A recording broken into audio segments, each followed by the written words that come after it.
Today's lesson will be Chapter 15, Problem 3B.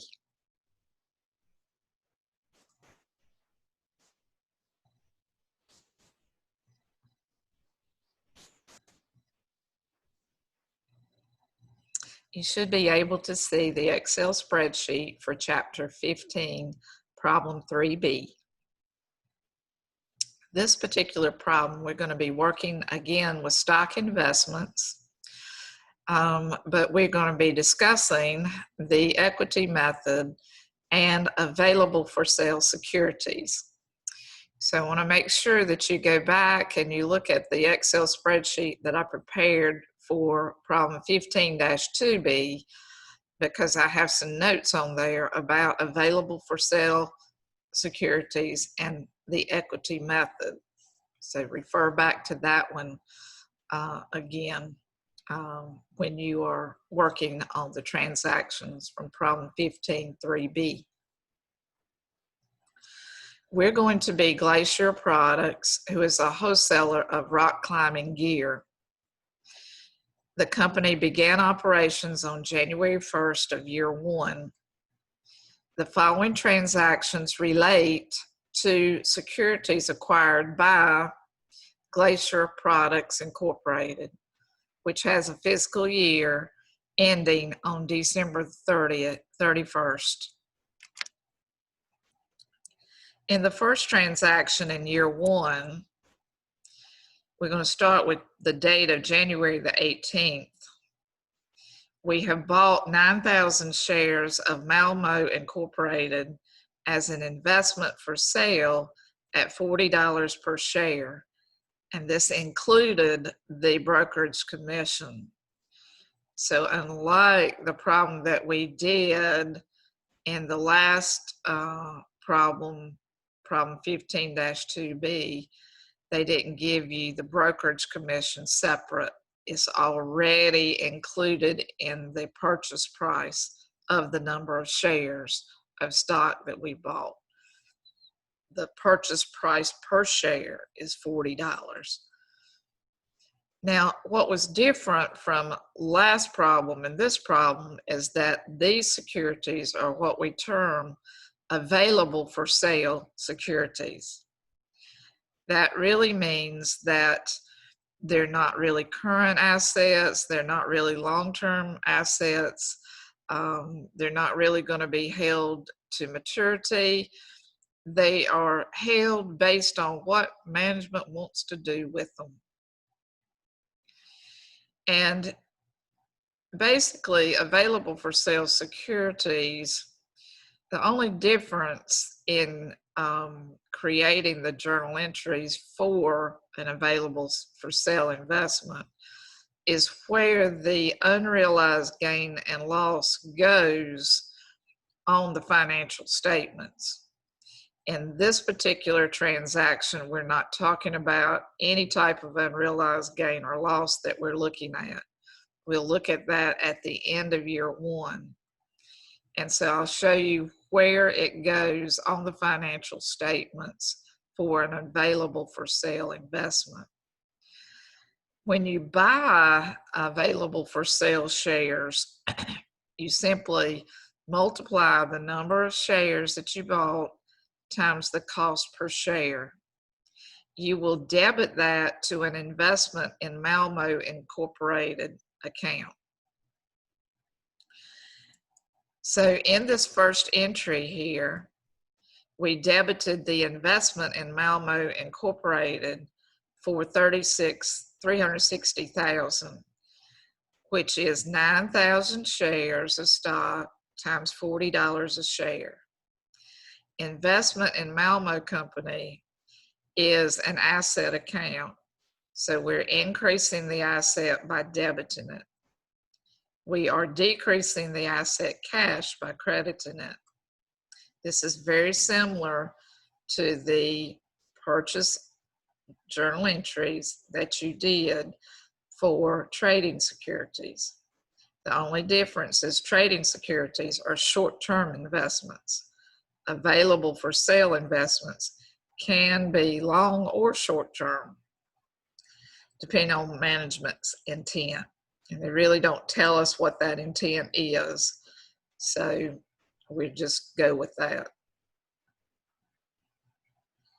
On July the 22nd, a cash dividend of $3 per share was received on the Malmo stock. Because these are available for sale investments and we've received a dividend, our cash account is going to increase by the number of shares that we own times the dividend per share.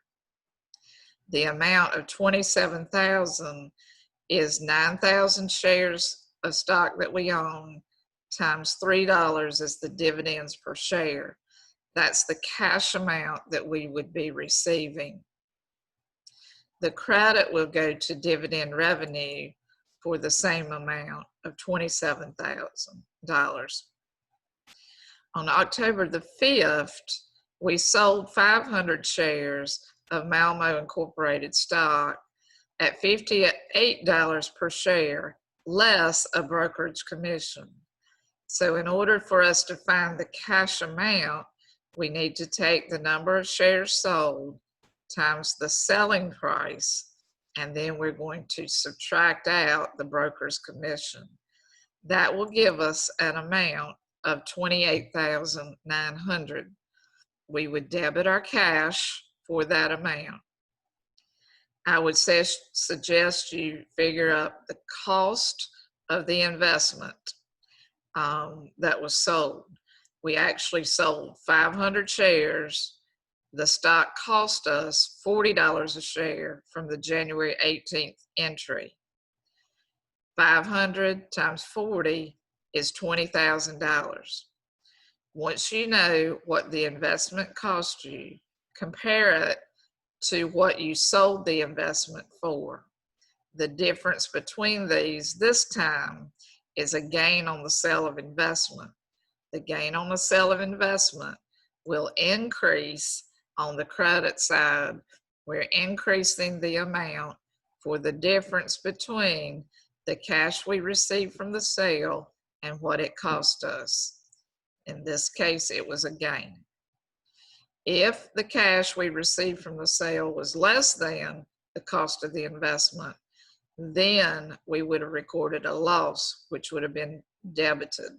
But in this case, since we sold it for more than what it cost us, we had a gain on the sale of the investment.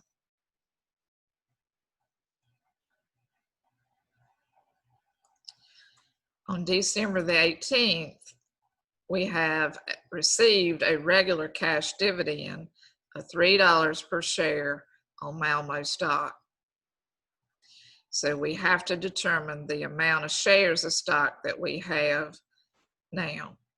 Since we originally purchased 9,000 and we sold 500, we have 8,500 shares left times $3. So 8,500 times 3 is what we would debit to our cash account.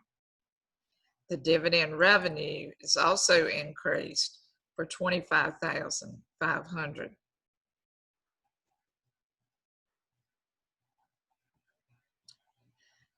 Now, we're at the end of December in the next transaction, so we're at the end of the fiscal year.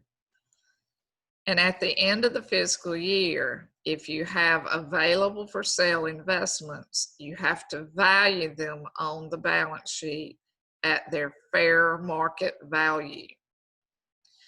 So in this case, Malmo, since it's classified as available for sale and is adjusted to a fair value of $36 per share. In other words, remember, the cost of our stock was $40. That came from the first transaction. If the fair value has gone down to $36, we know at the balance sheet date that we are going to record an unrealized loss. We call it an unrealized loss because we haven't sold the stock, we haven't actually realized a loss, but we're just showing our investors or people who are interested in our financial statements that the value of our investment has gone down. So I'm going to start with the cost of the shares of stock per share, which was $40, which was given in the first transaction. I'm going to subtract from it the market value, which was given here at the balance sheet date, which is December the 31st. So the difference between these two is $4. We had a $4 decrease in the value of our investment. So we call that an unrealized loss on the available for sale investments. And this is the per share amount. You would want to find the total amount of the unrealized loss on the available for sale investments. To find the total amount, we take the number of shares that we own at December 31st, which is 8,500 shares. We multiply it by $4. That was the difference between the cost and the fair market value. So we need to show on our balance sheet that we have obtained an unrealized loss on the available for sale investments. To show that, before we can show it on the balance sheet, we have to put it in journal entry form. The journal entry form is going to debit the unrealized gain or loss on the available for sale investments. We debit it because it's a loss here of $34,000. If this had been a gain, an unrealized gain, we would have credited this account. But since it was a loss, we debit the loss account. Losses are treated like expenses. They increase on the debit side.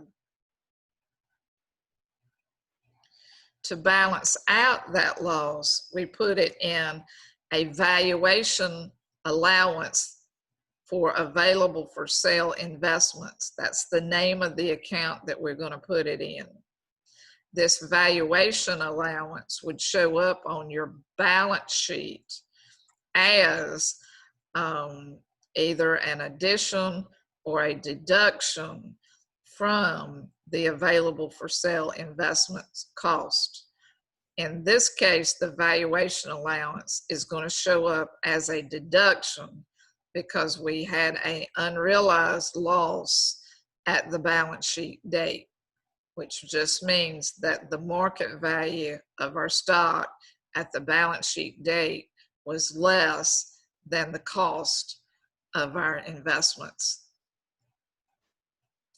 Now, they did not ask you to do this, but I wanted you to see where we would put our accounts that are new in this chapter on our income statement and also on our balance sheet.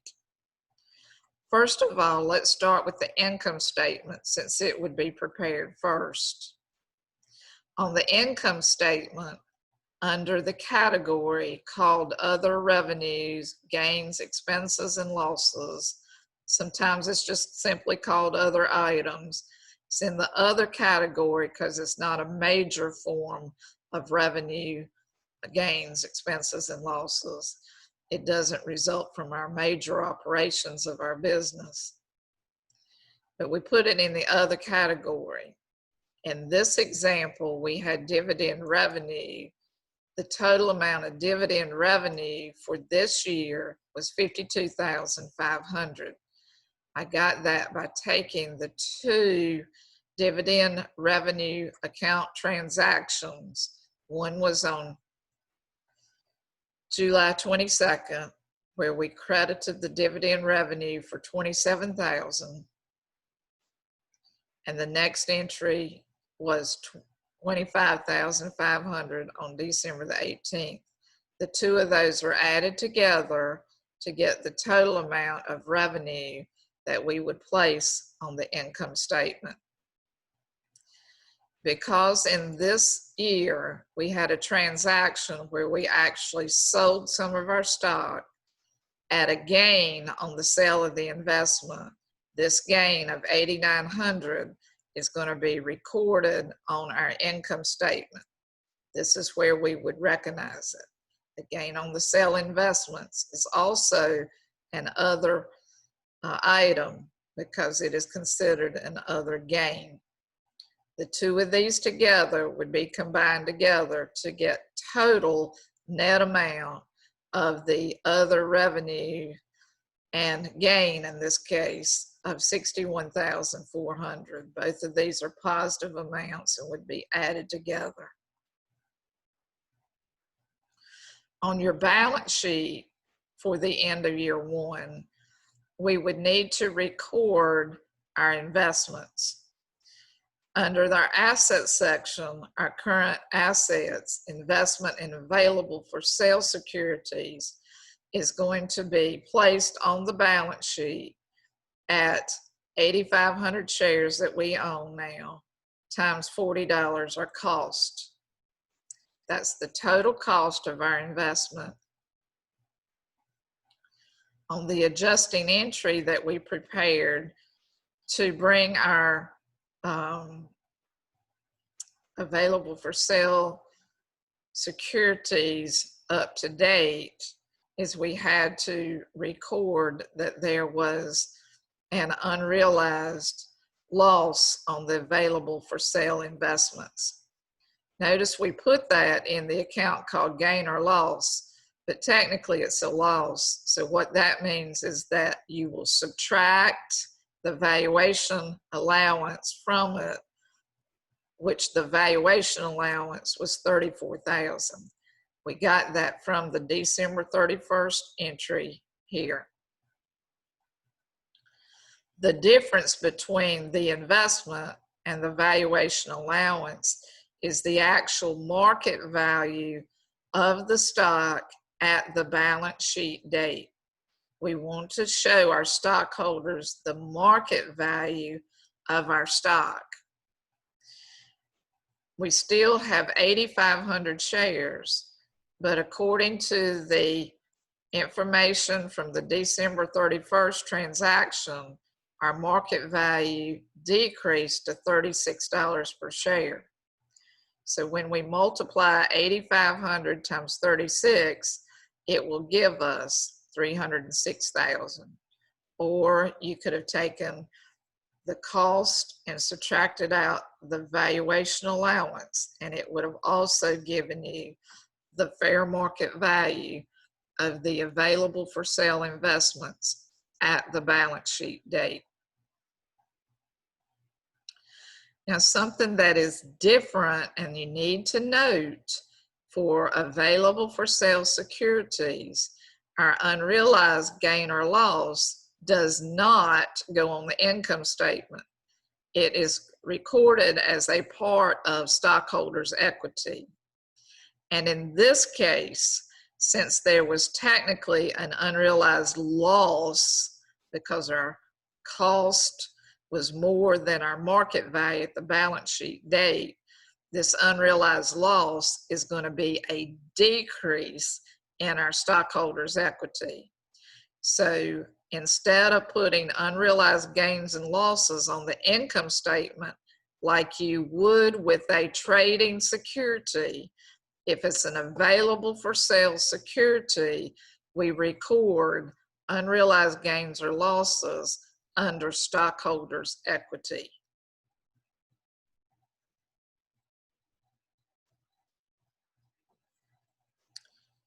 In year two, our first transaction in year two happens on January 25th.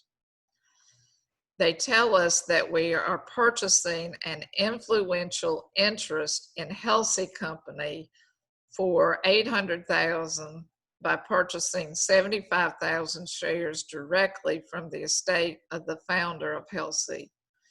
There are 250,000 shares of Healthy stock outstanding.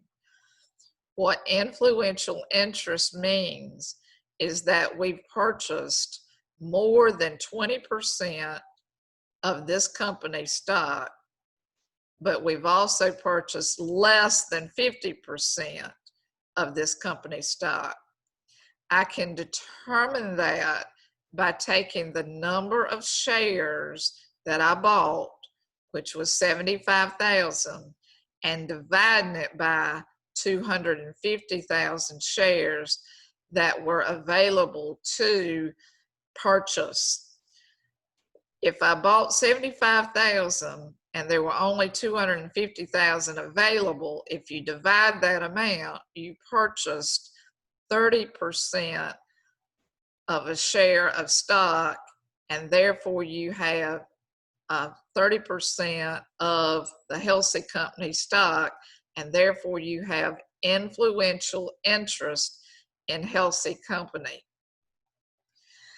What that tells us, whether or not it tells us in this transaction, but later on they're going to tell you that if you purchase an influential interest, you're going to use the equity method of accounting for this investment, not the cost method. And in the equity method, what happens is we get the right to share in the net income of the Healthy Company. So I'm going to show you how we would record that in just a minute.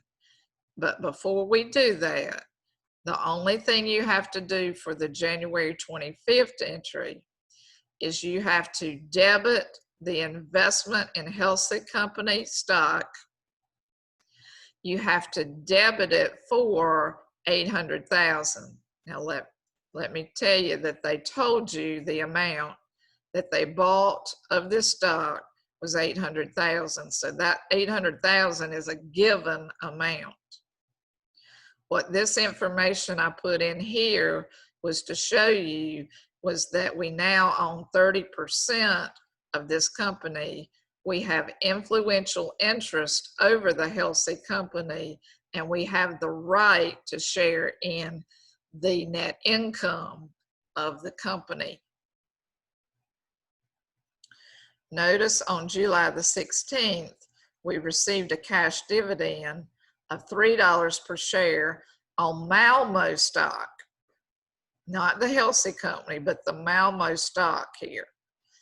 So because we had Malmo stock we had bought, but we did not have significant interest or influential interest in that company stock, we treat this as a regular cash dividend. So the amount of stock that we own of Malmo is 8,500 shares. We're going to multiply that by the $3 dividend, and we will debit cash and credit dividend revenue for $25,500.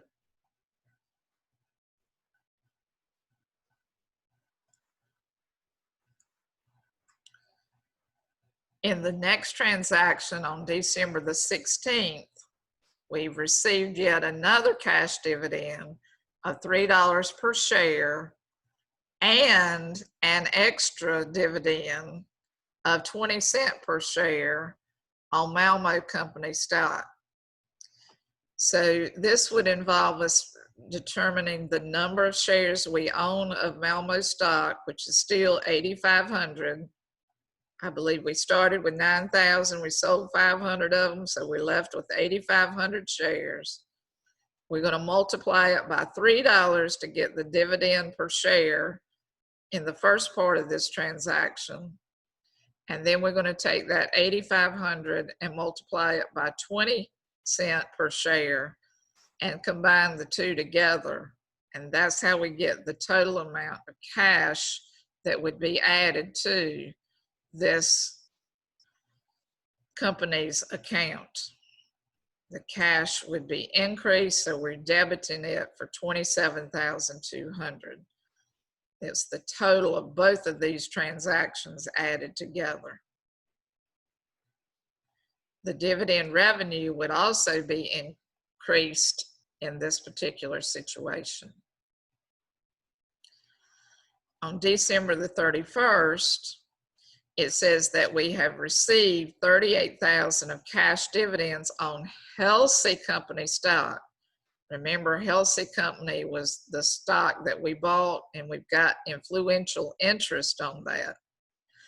So when Healthy Company has reported a net income of $170,000, we get to share in that net income by the percentage that we own of Healthy Company. Notice it tells you that the Glacier Products Incorporated uses the equity method of accounting for its investment in Healthy Company. What the equity method does is it states that we have the right to share in the net income of the Healthy Company because we own enough shares of stock to have influential interest in this company. When we use the equity method, we report our dividends a little bit different. Notice that the dividends were $38,000. So our cash is going to increase by $38,000. But instead of using a dividend revenue account, because we're using the equity method, we have to reduce the amount of our ownership in the investment in Healthy Company.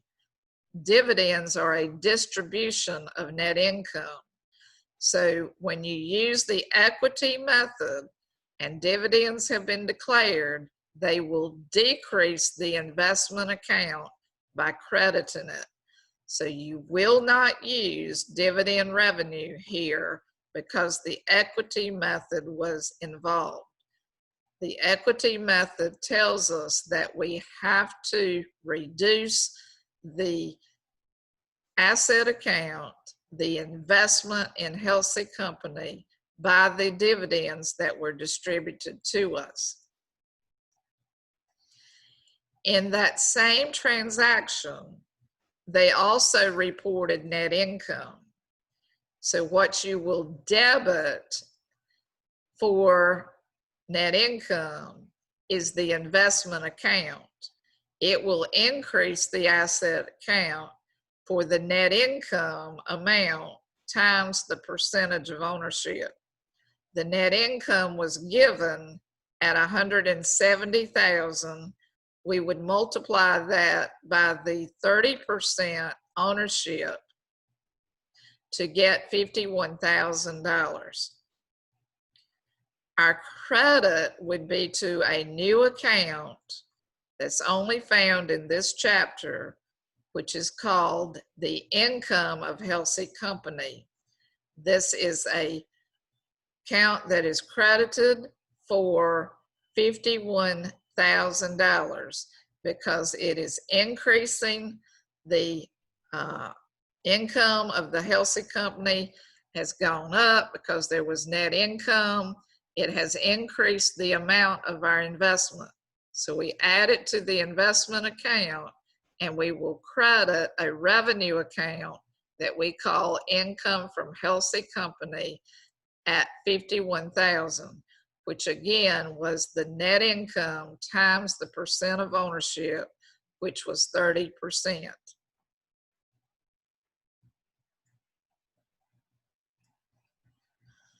Also, there is yet another December 31st transaction that we have to record to adjust our Malmo stock to a new fair value.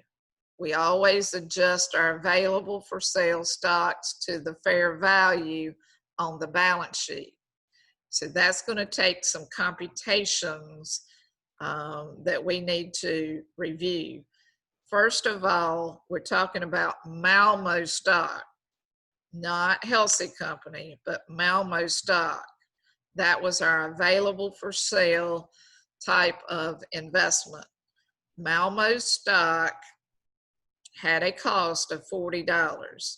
We were given that information in the first transaction.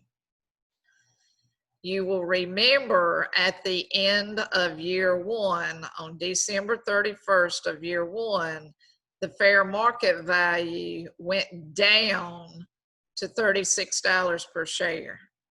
You will remember from year one, we recorded an unrealized loss per share of $4.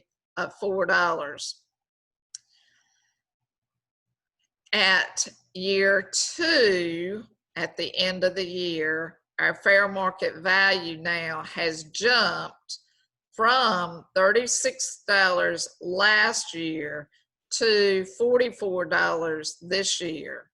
So we've actually recovered the loss, and we actually have a gain that's associated with this new fair market value. In other words, we went from $36 up to $44, which is a difference of $8. The $8 difference times the number of shares that we own will give you the total amount of the unrealized gain loss on the investment. And in this case, it's a gain because our fair market value at the balance sheet date on December 31st is more than what it cost us. So in the first year, we were losing money, and then our stock increased in value during the second year, and we recovered all of that unrealized loss, and now we're in a gain situation of $68,000. Because we're in a gain situation, we're going to credit our unrealized gain or loss on the available for sale stock. We credit it for $68,000, which was 8,500 shares times $8. To offset that, we would debit our valuation allowance for $68,000. I have also stated this in T accounts for the valuation allowance and the unrealized gain or loss. You remember last year we had an unrealized loss, which would have been debited. So last year we had debited unrealized gain and loss and credited the valuation allowance. Then this year, what we are going to do is we're going to recover all of this loss, and we're going to end up with a gain in this year. The adjusting entry was for $68,000. Notice we credited our unrealized gain account for $68,000. That's the adjusting entry there. And then if we take the difference between this and this, we're left with a remaining balance of $34,000. That is the overall gain that is recorded on our stockholders' equity. Our valuation account, again, $34,000 came from the adjusting entry on December 31st of year one. Since there was a loss in year one, we credited the valuation allowance. In year two, we had a gain of $68,000. That came from this transaction right here. We just post it to this ledger account, and then you rebalance. The balance of the valuation allowance is now a debit balance of $34,000.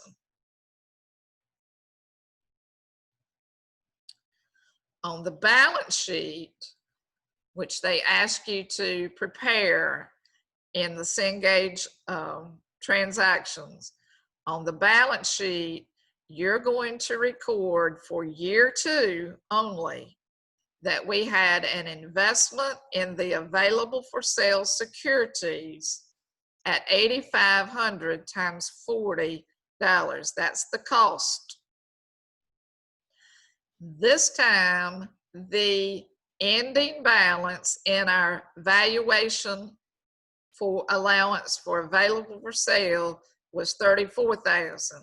That $34,000 goes in the balance sheet, and this time it's added because the fair market value has gone up from $340,000 to $374,000.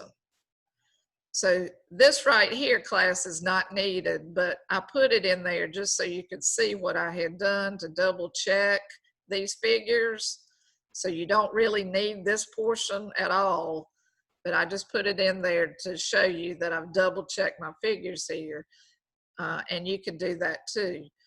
But what I want you to realize is this says plus this time because there was a gain on an unrealized gain on the investments, because we went from $40 in cost to $44 as the fair market value. We record the fair market value of our available for sale investments. Also, we have an investment account here that we haven't talked about. And let me correct my spreadsheet here. This is the correct amount for it, but actually, if you'll just bear with me for just a minute, I'm going to insert another row in here, and I'm going to move this up above so that I can type this in. For some reason, I forgot to type in that we had healthy investments in healthy company.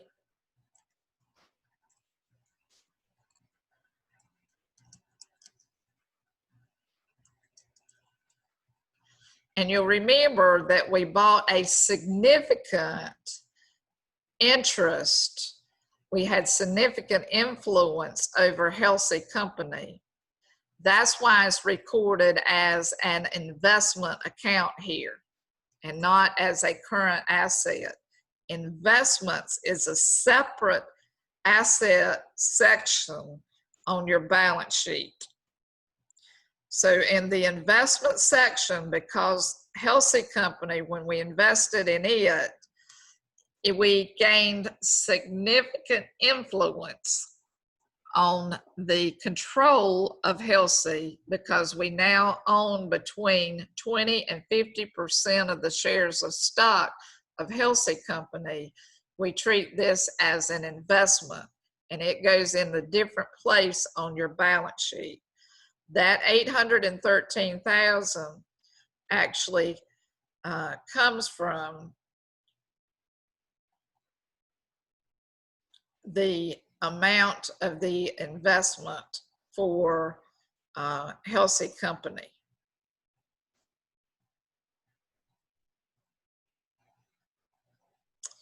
And this is how you're going to get that. The healthy company investment we started with was $800,000. But you'll remember, since we had significant interest, if we had dividends, we reduced that account. And then we debited the account when we shared in the net income. So actually, this $813,000 is coming from our initial investment, which is in cell C64, minus the dividends that were paid out by the healthy company, plus the share in net income. That's how we get the $813,000. Under the stockholders' equity section of the balance sheet, we will have to put in the retained earnings. And the retained earnings amount here is a given amount. And that really should be in parentheses. I just wanted you to note that that was given. This $700,000 here was given in the instructions. That's the only way you would know how to determine that figure. But retained earnings is a part of stockholders' equity, as we learned in the last chapter.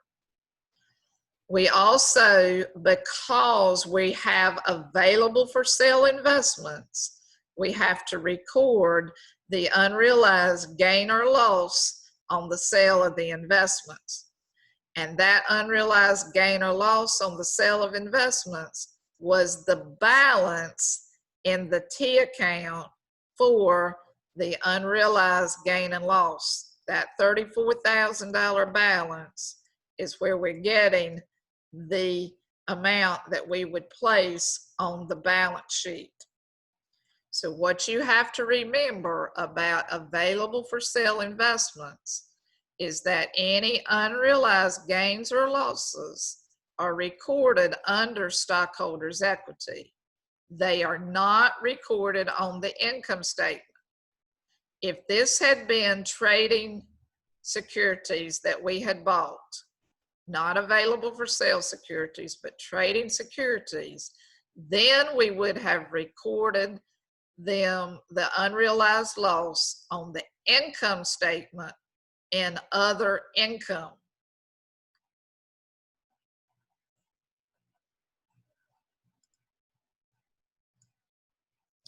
They did not ask you to do this, but I felt it was necessary for full understanding of the financial statements, that on the income statement, we would record for year 2 dividend revenue of $52,700. That dividend revenue of $52,700 comes from year 2. Let me find year 2. This was the amount of dividend revenue plus this dividend revenue. These two together are where I get the total amount of the dividend revenue. The income of Healthy Company is coming from sale D85, and D85 was $51,000. That's the income of Healthy Company. That would show up in other revenues, gains, and losses. And that income there really shouldn't be credited like I've got it here, because on your financial statements, there are no debits and credits. It should just line up with the dividend revenue. So that's what this problem would look like if you were to prepare an income statement. And again, these are just partial income statements and balance sheets, but the accounts that were affected on these, they wanted you to know where they would go. So that's all that I want to say for today. I want to stop sharing this, and we'll see you next time. Bye-bye.